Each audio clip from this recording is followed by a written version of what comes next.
ይህ የምትመለከቷቸው እንግዲህ ትላንትና ምሽት ላይ በኦርቶዶክሳውያን ላይ እየደረሰ እልቂት ነው። ይኸውም ደግሞ አርሲ ላይ ነው። እለት የቀጠለው የአርሲ ኦርቶዶክሳውያን ጭፍጨፋ ዛሬም ድረስ አላቆመም። ግን እየጾምን ነው። ስጋ እንበላም፣ የሰው ስጋ ግን እንበላለን። አናማም፣ አንዋሽም፣ አፋችን አይጾምም። ጠዋት ማጸልዩ ሰዎች እኮ ተመልከቱ። እግዚአብሔር ሆይ በቀኔ ላይ ድርሽ እንዳትል ብቻዬን ነው የምሄደው እኮ ብለን እንዴት አድርጎ ይሳካ ጎበዝ። ሰላም ጤና ይስጥልኝ። እንዴት አላችሁ? እግዚአብሔር የተመሰገነ ይሁን። እጅግ አሳዛኝ በሆነ ወቅታዊና አዲስ መረጃ ነው የመጣሁት። እንግዲህ አርሲ ዛሬም ትጣራለች። መቼ እንደሆነ ማብቂያው አይታወቅም። ወደ 25 የሚጠጉ ኦርቶዶክሳውያን ተገለው በግፍ ተጨፍጭፈው እየተመለከትን በርካታ ጉዳቶች እንግዲህ ድጋሚ እያንሰራራ ነው። ማን በቃችሁ እንደሚልና ይህ ነገር መቼ ማቆሚያ እንዳለው አላውቅምና ይህንን ነገር እንመለከታለን። ከዚህ ጋር ተያይዞም ሌሎች ነገሮችን እናያለን። እስከ ፍጻሜው አብራችሁን ቆዩ። እስቲ ሁላችሁም በኮሜንት ላይ የኦርቶዶክሳውያን መከራ ይብቃ እያላችሁ ጻፉ። በእውነት ሁላችንም እንጻፍ። የኦርቶዶክሳውያን መከራ ባላችሁበት ባጽፉ እንኳን እግዚአብሔርን ቀና ብላችሁ አባቶይ እባክህ የኦርቶዶክሳውያንን መከራ በቃ በል ብላችሁ ለምኑት። ይሰማል። ትልቁ ጾም እሱ የጾመበት ጾም ላይ እንገኛለንና እባክህ በቃን ብላችሁ ለምኑት። ላይክ አድርጉ፣ ሼር አድርጉ። የሚመለከታቸው አካላቶች ምናልባት ተመልክተው ቅልብ ያላቸው ኦርቶዶክሳውያን ተመልክተው ጸሎት ያደርጉበት ይሆናልና ሼር ማድረጋችሁን አትርሱ። እስቲ በኦርቶዶክሳውያኑ መከራ እንጀምር።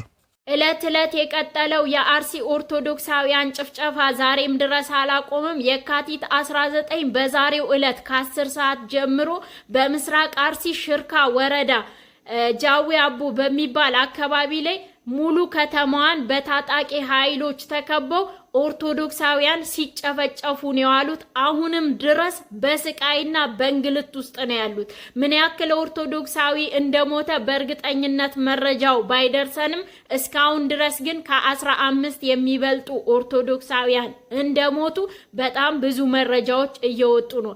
እባካችሁ ኦርቶዶክሳውያን ስላሰሩት ማህተብ፣ ስለ ሃይማኖታቸው ስለሚሞቱት ኦርቶዶክሳውያን ድምጽ እንሁናቸው። ፍትህ በአርሲ ለሚገኙ ኦርቶዶክሳውያን፣ እለት እንግልትና መከራ ላላቆመላቸው ኦርቶዶክሳውያን ፍትህ። ይህ የምትመለከቷቸው እንግዲህ ትላንትና ምሽት ላይ በኦርቶዶክሳውያን ላይ እየደረሰ እልቂት ነው። ይኸውም ደግሞ አርሲ ላይ ነው። አርሲ ላይ እለት የኦርቶዶክሳውያን እልቂት እየፈጸመ ነው። 21 ኦርቶዶክሳውያን ተገድለዋል። 7ቱ በከፍተኛ ጉዳት ደርሶባቸው ሐኪም ቤት ነው ያሉት። ኦርቶዶክሳውያን በየዕለቱ ይገደላሉ። እዚህ እየመጡ ግን ሙስሊም አራጅ አይደለም፣ ሙስሊም ገዳይ አይደለም፣ ሙስሊም አይደለም ይላሉ። ግን በአይናችን የምናየው የምንሰማው እንዲህ የምትመለከቷቸው የኦርቶዶክሳውያን እልቂት ነው። እነኚህ ሰዎች መጥተው እኛ እኮ ሰላማዊ ነን፣ እኛ እኮ ደህና ነን ይላሉ።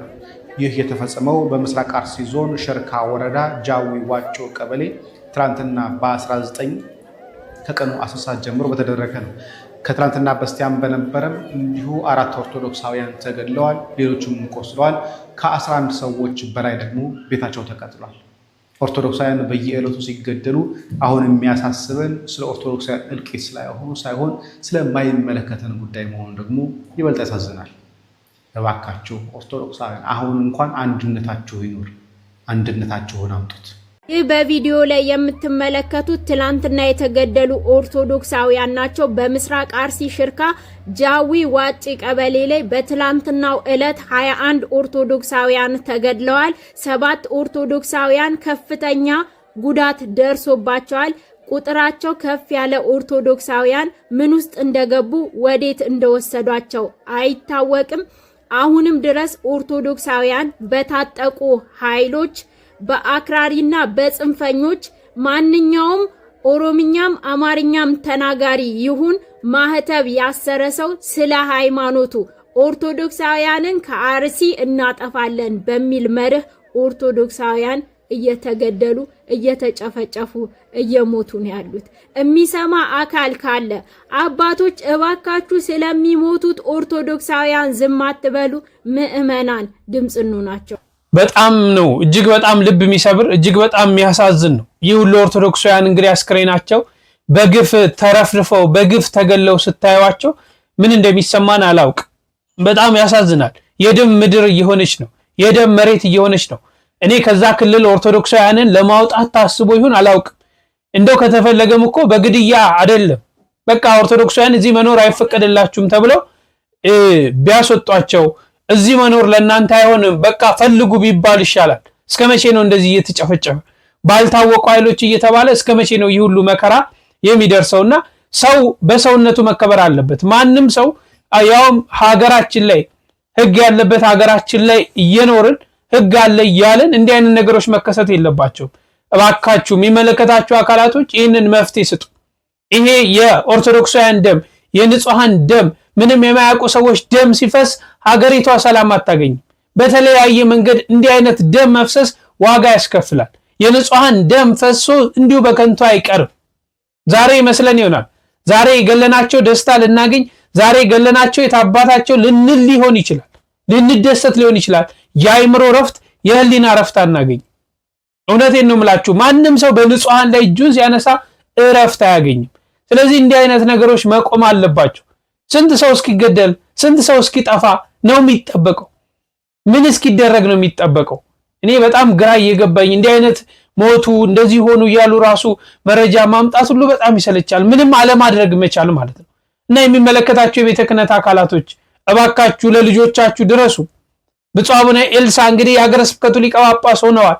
ለልጆቹ ይድረሱ። ከዚህ በኋላ እኔ ነኝ ቀድሜ የምሞተው ብለውን ነበር። ከልጆቼ ጋር ሞታለሁ አሳልፌ አልሰጥም ይሄ መከራ ይበቃል ሲሉ ነበር በተግባር ያሳዩን። እባኮ በቻሉት አቅም ያለውንም ህዝበ ምዕመን ይዘው ሱባኤ ያስይዙት። ምህላ ይደረግ። ሌላ መፍጠር ቢያቀተን ወደ እግዚአብሔር ምህላ ይደረስ። ሱባኤ እንዲያዝ ጾሙ እስከ 11 ጨመር ብሎ እንዲጾም ሰው ሁሉ እንዲሰግድ ያውጁ። በእንዲህ አይነት ሁኔታ እግዚአብሔር ይታረቀናል፣ እግዚአብሔር ይምረናል። እባካችሁ የሚመለከታችሁ አካላቶችም የኦርቶዶክሳውያን መከራ ይበቃል ይበቃል በቃ ብሉ። የታሪክ ተወቃሽ አትሁኑ። ነገ ሰላም አታገኙም። አስከብሩ። መርዳት ባለብን ማገዝ ባለብን ሁሉ አለን። ሰላም ነው የምንፈልግ። ሀገራችን እየለማ ነው። ሀገራችን የተለያየ ነገር እየተሰራ ነው። ይህ ልማት የሚታየው ግን ሁላችን በሰላም በፍቅር ስንኖር ነው እንጂ ግማሹ እየተገደለ መሆን የለበትም። እግዚአብሔር አምላክ የኦርቶዶክሳውያኑን ነፍስ ይማር፣ ከቅዱሳን ጎን ያሳርፍ፣ ለቀሩት ለቤተሰቦቻቸው መጽናናትንም ያድልልን። እሺ ሁለት ነገሮችን ላስቀኛችሁ። መቼም ስርዓተ ቤተክርስቲያን እየተከበረ አይደለም። አወቅን የቤተክርስቲያን ሰዎች ነን የምንል ነን እያጠፋን ያለነውና ከዝሙት ማምለጫ መንገዶችና እንደው ስርዓተ ቤተክርስቲያን እንዴት ነው መከበር ያለበት የሚለውን እኒ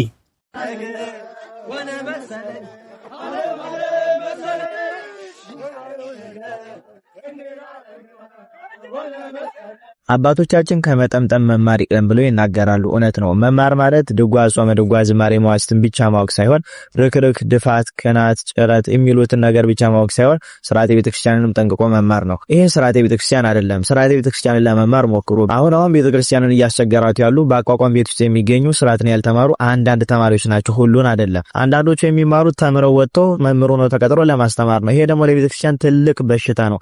ለምን ከተባለ በእንደዚህ አይነት ስርዓት ውስጥ እየተማረና ያለፈ ሰው ነገ ተማሪዎቹ በምን አይነት ስርዓት ውስጥ ያልፋሉ የሚሉትን መመልከት ያስፈልጋል። አሁን እዚህ ጠምጥሞ የምትመለከቷቸው ከጥቂት ጊዜ በኋላ ተመርቀው መምህሩ ነው ወንበር ተክሎ የሚያስተምሩ መምህራን ናቸው። በዚህ ማንነት በዚህ ስርዓት አልበኛነት እነሱ ወንበር ተክሎ አስተማሩ ማለት ደግሞ ተማሪዎቻቸው ምን አይነት ተማሪ እንደሚሆኑና ወደፊት ለቤተክርስቲያን ምን አይነት ችግር እንደሚፈጥሩ ማስተዋል ይገባናል። ስለዚህ አቋቋም ቤት መምህራን ሁላችሁም ተማሪዎቻችሁ ስርዓትን እንዲያውቁ ማስተማር አለባችሁ። ጭረት፣ ድፋት፣ ቅናት፣ ዝማሬ መዋሥዕት፣ ጾመ ድጓ እንዲሁም የቅዱስ ያሬድ ዜማዎችን ከማስተማር ባሻገር ስርዓተ ቤተክርስቲያንን እንዲማሩ ደግሞ ማድረግ አለባችሁ። ምክንያቱም በዚህ ጊዜ አብዛኛውን ጊዜ ችግር እየፈጠሩ ስርዓትን እየጣሱ የሚገኙት የአቋቋም ቤት ተማሪዎች ናቸውና ሁሉን አይደለም ጥቂቶቹ። ምንድነው ችግሩ ታዲያ ስንል በአብዛኞቹ በዚህም ቪዲዮ ኮሜንት ስሪዳችሁ ብታዩ እኔስ በሃይማኖት ያፈርኩ ሃይማኖት ሊቀየር ነው የሚል የተሰናከለ ክርስቲያን በስቷል። በእነዚህ ምክንያት በጠመጠሙ ተምሯል ተብሎ በሚታሰቡ በእነዚህ ሰዎች በእነዚህ ግለሰቦች ምክንያት ምዕመኖች እየተሰናከሉ ይገኛሉ። ስለዚህ ስርዓትን እንዲያውቁ ቤተክርስቲያንን በስርዓቷ እንዲያገለግሏት መምህራኖች ማስተማር አለባችሁ። ከበሮ አመታታቸውን ጭምር የሚዞሩትን እየጨፈሩ የሚዘሉትን ነገር እንዲያቆሙ መምህራን ማስተማርና እረፉ ማለት አለባችሁ። እምቢ ካለ ማባረር መፍትሄ ሊሆን ይችላል። ስለዚህ ከዚህ የምትማሩ ተማሪዎችም ከዚህ ተምራችሁ ሄዳችሁ ተቀጥራችሁ መምህሩ ናችሁ ደሞዝ መቀበላችሁን ብቻ ሳይሆን ማሰብ ያለባችሁ ስርዓተ ቤተክርስቲያንን ተምራችሁ ስርዓትን ማስጠበቅ እንዳለባችሁ ሊገባችሁ ይገባል። ይሄንን ስናገር ሁሉን ሳይሆን ጥቂቶቹን ነው። ሁለተኛ ነገር በእነዚህ የምትሰናከሉ ምዕመናን ካላችሁ ለእናንተ መልእክት አለኝ። እነዚህ ግለሰቦች ቤተክርስቲያንን አይመዝኗትም፣ አይለኳትም። ቤተክርስቲያን እነዚህን ትለካለች እንጂ እነዚህ ቤተክርስቲያንን አይለኩም። በቤተክርስቲያን ስርዓት ደረጃ ተለክተው ሲመዘኑ ደግሞ እነዚህ ሰዎች ስህተት ናቸው። ግለሰብ ይሳሳታል፣ ቤተክርስቲያን መቼም አትሳሳትም። ስለዚህ በእነዚህ ግለሰቦች ምክንያት ቤተክርስቲያን ላይ ተስፋ የምትቆርጡ ቤተክርስቲያን ላይ ተስፋ ቆርጣችሁ ሃይማኖታችንን እንቀይራለን ብላችሁ የምታወሩ ምዕመናን ስርዓት መያዝ አለባችሁ እናንተም ብትሆኑ። ምክንያቱም ቤተክርስቲያን ውስጥ ስርዓታቸውን የጠበቁ በደንብ የሚያገለግሉ ቅዱሳን መላእክትን የሚመስሉ ብዙ ደግ አገልጋዮች ስላሉ ማለት ነው። እነሱን እያያችሁ ተጽናኑ እንጂ እንደነዚህ አይነት ሰዎችን እያያችሁ ባትሰናከሉና ሃይማኖቴን ቀይራለሁ ብላችሁ ባታወሩ መልካም ነው። ስለዚህ እነዚህ ቤተክርስቲያንን አይወክሉም፣ ቤተክርስቲያንን አይመዝኑም፣ ግለሰብ ናቸው፣ ስህተት ናቸው። በስህተታቸው ደግሞ ይቀጡበታል፣ ይታረሙበታል፣ ያስተካክላሉ ማለት ነው። በዚህ መልኩ ብትይዙና ምዕመናንም እይታችሁን ብታስተካክሉ ጥሩ ነው። ማንኛውም ሰው በሌላውም በኩል በመጻፍትም በምንም ተነስቶ ቢቀባጠርና ስርዓት ቢጥስ እነዚያ ሰዎች ቤተክርስቲያንን አይወክሏትም። ቤተክርስቲያን እነሱን ትመዝናለች፣ አስተካክላ ወደ ስራ ትመልሳለች። እምቢ ካሉ ደግሞ አውግዛ ከቤተክርስቲያን ማይበር ትለያለች ማለት ነው። በዚህ አግባብ አስተሳሰባችሁን አስተካክላችሁ ለመሄድ ሞክሩ። እንዲሁም አቋቋም የምትማሩ ደቀ መዛሙርት ከዛ ባሻገር ስርዓተ ቤተክርስቲያንን ተመራችሁ ቤተክርስቲያንን ከማሰደብ እንቅፋት ከመሆን ራሳችሁን እንድጠብቁ መልእክት አስተላልፋለሁ። ግን ይህንን ስናገር ሁሉን አልወከልኩም። ጥሩ የተባሉ ስርዓተ ቤተክርስቲያንን የጠበቁ ብዙ ደቀ መዛሙርት እንዲሁም አንጋፋ መምህራን እንዳሉ ሳልዘነጋ ነው ይሄንን የምናገረው። በዝሙት ኃጢአት የምትፈተኑ ክርስቲያኖች የእኚህን ታላቅ አባት ታሪክ ከሰማችሁ በኋላ እንዴት ከዝሙት ኃጢአት ማምለጥ እንዳለባችሁ በደንብ ታውቃላችሁ፣ ትረዳላችሁ። በእኛ አባት ቃል ኪዳንም ከዝሙት ኃጢአት ትርቃላችሁ። እኛ አባትም አቡነ መርትያኖስ ይባላሉ። ታሪካቸው እጅግ የሚያስገርምና ጣፋጭ ነው። ሁላችሁም ኮፒ ሊንክ፣ ሼር፣ ፖስት እያደረጋችሁ ሌሎች እንድዳርስ የበኩላችሁን ድርሻ እያደረጋችሁ በኮሜንት ደግሞ አባ መርትያኖስ በረከቶት ይደርብን እያላችሁ ዩቲዩብ ላይ በመሄድ ደግሞ ኢንሲር አክቲቭ የሚለውን የዩቲዩብ አካውንቴንም ሰብስክራይብ እንድታደርጉ ጠይቃችኋለሁ። አሁን ወደ አባ መርትያኖስ ታሪክ እናልፋለን። ይህ ታላቅ ጻድቅ ከልጅነቱ ጀምሮ በቅድስና ሕይወት ያጌጠ ነው። መንኩሶ ሐመረን ወደምትባል ገዳም ገብቶ በታላቅ ተጋድሎ እየተጋደለ 67 ዓመት ኖረ። ምግባር ሃይማኖቱ፣ ገድሉና ትሩፋቱ በቦታው ሁሉ በተሰማ ጊዜ እነሆ አንዲት በክፉ ስራዋ በዝሙታ የታወቀች ኃጢአተኛ አመንዝራ ሴት ቅድስናውን ሰማች። እርሷን መልኳ እጅግ ያማረ ነበረ። ጽድቁና ቅድስናውን በመናገር የሚያመሰግኑትን ሰዎች እንዲህ አለቻቸው፣ እናንተ አባ መርትያኖስ ጻድቅ ነው፣ አባ መርትያኖስ በዝሙት ያወርቅም ጀግና ነው እያላችሁ ታመሰግኑታላችሁ። እርሱ የሚኖረው በዱር ነው፣ የሴት ፊትም አይቶ አያውቅም። እኔም ቢያይ ግን ድንግልናውን አጥፍቼ ቅድስናውን አረክስበታለሁ አለች። እንደዚህ አይነት ሴቶች አሁንም ድረስ በዘመናችን ይገኛሉ። ቅድስናውን የሚያውቁት ሰዎችም በፍጹም እርሱን በፈተና መጣል እንደማትችል ነገሯት። በእነርሱና በዚች ዘማ ሴት መካከል ክርክር በሆነ ጊዜ አባ መርትያኖስን ፈተነው በኃጢአት ከጣለችው ከፍተኛ ገንዘብ ሊሰጧት ተስማሙ። ከዚያም በኋላ ያቺ ዘማ ሴት የምንዝር ጌጦቿን ሰብስባ ተጋጊጣ ልብሶቿንና ሽቶቿን ይዛ እጅግ የሚያምረውን መልኳን ይበልጥ አስውባ ተከናንባ ወደ አባ መርትያኖስ ባት አጠገብ ሄዳ ቆየች። ሲመሽላትም የባቱን ደጃፍ አንኳኩታ አራዊት እንዲበሉኝ በውጭ አትተወኝ፣ እኔ መጻተኛ ነኝና መንገድንም ተሳስቼ ወደዚህ ደረስኩ አለችው። አባ መርትያኖስም በልቡ አሰበ፣ በውጭ ብተዋት አራዊት ይበላውታል፣ ባስገባትም ስለ እርሷ ጦር በኔ ላይ ይነሳብኛል ብሎ አሰበ። በአውሬ ከምትበላ አስገብቻት ፈተናውን ብቋቋም ይሻላል ብሎ አስገብቷት እርሱ ትቷት ፈቀቅ አለ። ከዚህም በኋላ እርሷ አብሯት እንዲተኛ ለማድረግ ስትል ከዚህ ማንም አያየንም በማለት የዝሙት ሐሳብ አቀረበችለት። አባ መርትያኖስም የሴጣን ማጥመጫው እንደሆነች አውቆ ትንሽ ታገሽኝ አላትና እንጨት ሰብስቦ ታላቅ እሳትን አነደደና እያየችው እግሩን ከእሳት ውስጥ ጨመረው። ነፍሱንም የሲኦልን እሳት የምትችይ ከሆንሽ እነሆ ኃጢአትን ስሪ አላት። ያቺም ዘማ ሴት ይህንን በተመለከተች ጊዜ እጅግ ደነገጠች። አባ መርትያኖስንም ከእሳት ውስጥ ጎትታ ወጣችው። የአባ መርትያኖስ የእግራቸው ሽታ የእሷን የዝሙት ኃጢአትና ሐሳብ ሁሉ አስወገደላት። ልቧም ወደ ንስሐ ተመለሰ። የምንዝር ጌጦቿንና ልብሶቿን ከላዩ ላይ አውልቃ ጣለችና ለአባ መርትያኖስ ሰግዳ የነፍሷን መንገድ እንዲመራት ለመነችው። እርሱም የዓለምን ፍላጎት ሁሉ ኃላፊ እንደሆነ ሲያስተምራት አደረ። በቅዱስ ወንጌል ላይ ዓለምን መውደድ ለእግዚአብሔር ጥል እንደሆነ አታውቁምን? እንግዲህ የዓለም ወዳጅ ሊሆን የሚፈቅድ ሁሉ የእግዚአብሔር ጠላት ሆኗል የሚለውን እየጠቀሰ አስተማራት። ያዕቆብ 2:4 ላይ ተመልከቱ። የእግዚአብሔር ወዳጅ አለመሆን በስጋም ሆነ በነፍስ እጅግ ትልቁ የሕይወት ኪሳራ ነው። የእግዚአብሔር ጠላት መሆን ግን ምንኛ የሚያስጨንቅ ነገር ነው። ዳግመኛ ጌታችን ሰው ዓለምን ሁሉ ቢያተርፍ ነፍሱን ቢያጎድል ምን ይጠቅመዋል? ማንም ዓለምን ቢወድ የአባት ፍቅር በእርሱ ውስጥ የለም። ዓለሙም ምኞቱም ያልፋሉ፣ የእግዚአብሔርን ፈቃድ የሚያደርግ ግን ለዘላለም ይኖራል ያለውን እየጠቀሰ አስተማራት። ማርቆስ 8:34 እስከ 36 እንዲሁም ማቴዎስ 10:39 አንደኛ ዮሐንስ ምዕራፍ 2 ከቁጥር 16 ላይ መልከቱ። ከዚህም በኋላ እርሷን ወደ ዓለም ላለመመለስ በፍጹም ልቦናዋ ቆርጣ ንስሐ ገባችና አባ መርትያኖስ ወደ ሴቶች ገዳም ወሰዳትና ለመምኔቷ አደራ ሰጣት። ከዚህም በኋላ እርሷ በገድል ተጠምዳ እግዚአብሔርን እያገለገለች ደስ አሰኘችው። የመፈወስ ሀብትም አድሮባት ብዙ ህመምተኞችን በጌታችን ስም የምትፈውስ ሆነች። እስከ ሽምግልና ዕድሜ ድረስም በእንደዚህ አይነት ሁኔታ ስታገለግል ኖረች። አባ መርትያኖስም ሌላ ሴት እንዳትመጣበት ፈርቶ በባህር መካከል ወዳለች ደሴት ገብቶ በዚያ ቢኖር በአንድ ወቅት መርከብ ተሰብራ አንዲት ሴት በመርከብ ስባሪ ተንጠልጥላ ማይበሉ እያናወጠ አባ መርትያኖስ ያለበት ባት ድረስ ፈቃድ እግዚአብሔር አደረሳት። እርሱም እጅግ ደንግጦ እርሷንም እንዲሁ አስተምሮ አመንኩሶ ደሴቲቱን ለእርሷ ጥሎላት ወደ ሌላ ሀገር ሄደ። ከዚያም በኋላ በአንድ ቦታ እንዳይቀመጥ አስቦ 108 የተለያዩ ሀገሮችን እየዞረ በታላቅ ተጋድሎ የሚኖር ሆነ። የእረፍቱም ጊዜ እንደቀረበ አውቆ በባቱ ውስጥ ራሱን እስረኛ አደረገ። ኤጲስቆጶስንም አስጠርቶ ገድሉን ሁሉ ከመጀመሪያው እስከ መጨረሻው ነገረው። ኤጲስቆጶስንም ከጸጋው ገናናነት የተነሳ አደነቀ። ወደ እርሱም ከመምጣቱ በፊት የታዘዘ መልአክ ለኤጲስቆጶሱ ተገልጦለት ስለ አባ መርትያኖስ ሥጋ እንዲያስብ ነግሮት ነበርና ጌታችን ለአባ መርትያኖስ ቃል ኪዳን ከገባለት በኋላ በሰላም አርፎ ኤጲስቆጶሱ የቤተ ክርስቲያንን አገልጋዮች ሰብስቦ በክብር ገንዞ ቀበረው። ከሥጋውም ታላላቅ ተአምራት ተፈጽሞ ታዩ። የአቡነ መርትያኖስ ዛሬ ቅዱስ ሥጋቸው ከአቴና ወደ አንጾኪያ የፈለሰበት ዕለት ነው። የከበረ ቴዎድሮስን በአንጾኪያ ሀገር ሊቀ ጵጵስና በተሾመ ጊዜ የካህናት አለቆችንና ምዕመናንን ልኮ የአቡነ መርትያኖስን ቅዱስ ሥጋ በዚህች ዕለት ከአቴና አፍልሶ በክብር ወደ አንጾኪያ አስመጣውና ተሳለመው። በታላቅ ክብርም በቤተ ክርስቲያን ውስጥ አኖረው። ከሥጋውም ብዙ ተአምራት ተፈጸሙ ታዩ። የዕረፍታቸው ዕለት ግንቦት 21 ቀን ነው። እንዲሁም የዩቲዩብ አካውንቴን ሰብስክራይብ እያደረጋችሁ አሳድጉት። የአባ መርትያኖስ ረድኤት በረከታቸው በሁላችን ላይ ይደርብን፣ አሜን። በእውነት ለወንድማችን ዲያቆን ሲራክ ብዙ አስተማሪ ነገሮችን የሚያዘጋጅልን ተወዳጅ ወንድም ነውና እግዚአብሔር ይስጥልን፣ ጸጋውን ያብዛል።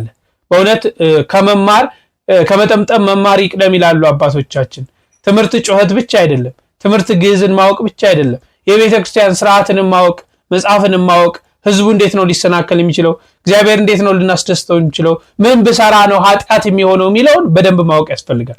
ምክንያቱም የጠመጠሙ ሰዎች ዛሬ የሚያደርጉትን ድርጊት ነገ ሰንበት ተማሪው ምእመኑ ቢያደርገው እነሱ እንደዚህ እያደረጉ አይደለም ወይ ነው የሚባለው። እነሱ ይህን እየሰሩ ለነሱ ኃጢአት ያልሆነ ለኛ ይሆናል ወይ ነው። ብዙ ሰዎችን ወደ ገደል ይዘን እንዳንገባ ጥንቃቄ ማድረግ አለብን። እግዚአብሔር ለሁላችን ማስተዋል ያድለን። ግን እየጾምን ነው። ስጋ እንበላም፣ የሰው ስጋ ግን እንበላለን። አናማም፣ አንዋሽም፣ አፋችን አይጾምም፣ አንደበታችን አይጾምም። ከስጋ ከእንጀራ ከምግብ ግን ምን እንላለን? ስለዚህ በሉ እጾማለሁ። አይደከማችሁ መሰለኝ። እጾማለሁ በሉ። አለመጾሜን እጸልያለሁ። እንጸልያለን አንጸልይም? ግን ደግሞ እንጸልይ። እየጸለያችሁ አባታችን ሆይ እያላችሁ አባታችን ሆይ ከመቼው እንዳለቀ ግራ ገብቷችሁ አያውቅም? ያውቃል አያውቅም? የጸሎት መጽሐፍ እየጸለይን ስንት ገጽ ቀረው ብለን ቆጥረን አናውቅም? እጸልያለሁ በሉ። አለመጸለይን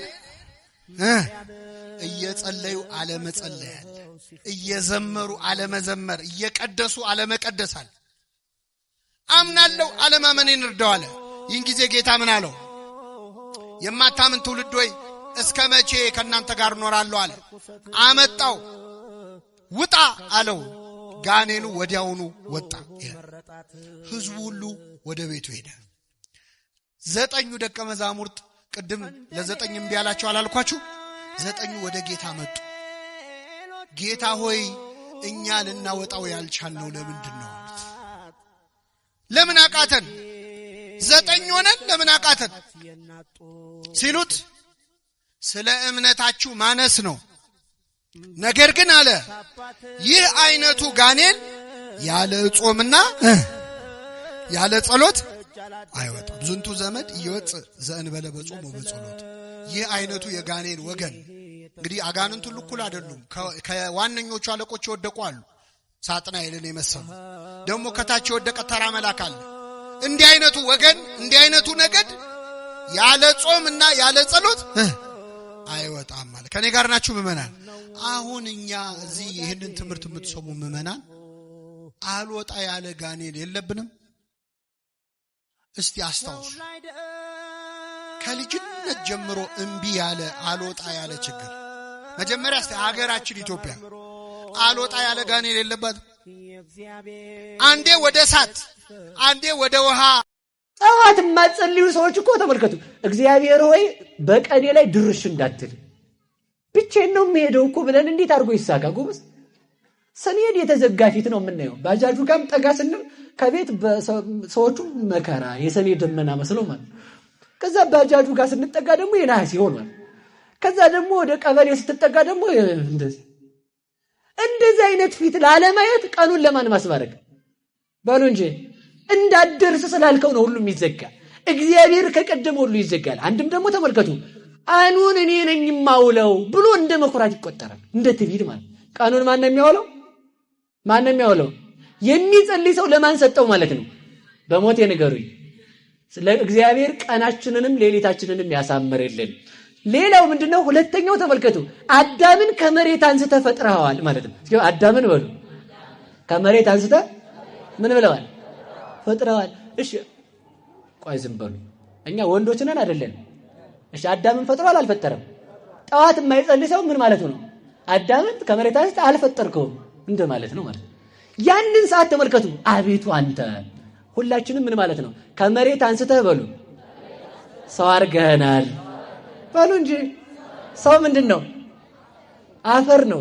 አፈሩን ደግሞ ሰው ያደረገው ስንት ሰዓት ላይ ነው? ማለዳ ነው እግዚአብሔር። ስለዚህ ተመልከቱ፣ ጠዋት የሚጸልይ ሰው አቤቱ ከመሬት አንስተህ ሰው ያረከኝ ተመስገን፣ ሰው ያረገን መድኃኒዓለም ይመስገን። ጭቃ ቢያረግህ ቤት ነበር የሚመረግብህ፣ ሰው አረገህ እኮ። ድንጋይ እሳት ቢያረግህ ሰው ነበር የሚያነድህ ማለት ነው። እንጨት ብትሆንም እንደዚያው፣ ካብት ብትሆንም ሰው ሲነዳ ይውል ነበር። እንደዚህ አንደ ሰው ያረገኝ እግዚአብሔር ይመስገን። አረ በሞት ይበሉ ማን ያረገን ይመስገን?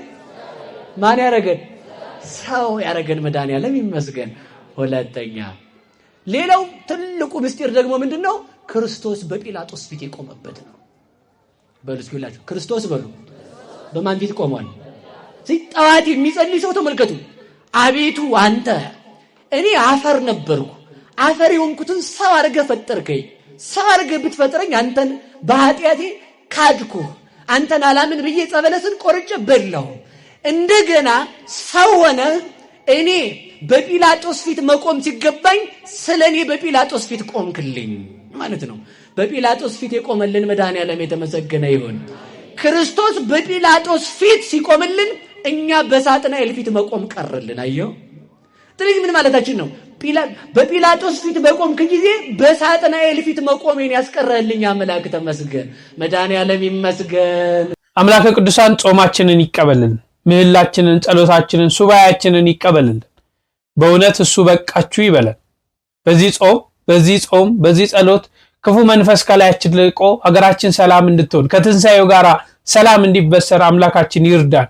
ሁላችሁም በጸሎት በቆማችሁ ጊዜ ቤተክርስቲያናችሁን፣ ሃይማኖታችሁን፣ ኢትዮጵያውያንን በሙሉ አስቧቸው። አምላክ ምሕረት እንዲልክ ከድንግል ማርያም እንድታማልደን ለምኗት። የአስራት ሀገርሽን ዝም አትበይ እባክሽ፣ ልጆችሽ እየተጎዱ ነው፣ ልጆችሽ እያለቁ ነው፣ ዝም አትበይ እያላችሁ ጸሎት አድርጉ። ትሰማለች። የእናት ልመና አንገት አያስደፋም ፊት አያስቀልስምና ወላዲተ አምላክ ልመናችንን ትስማ።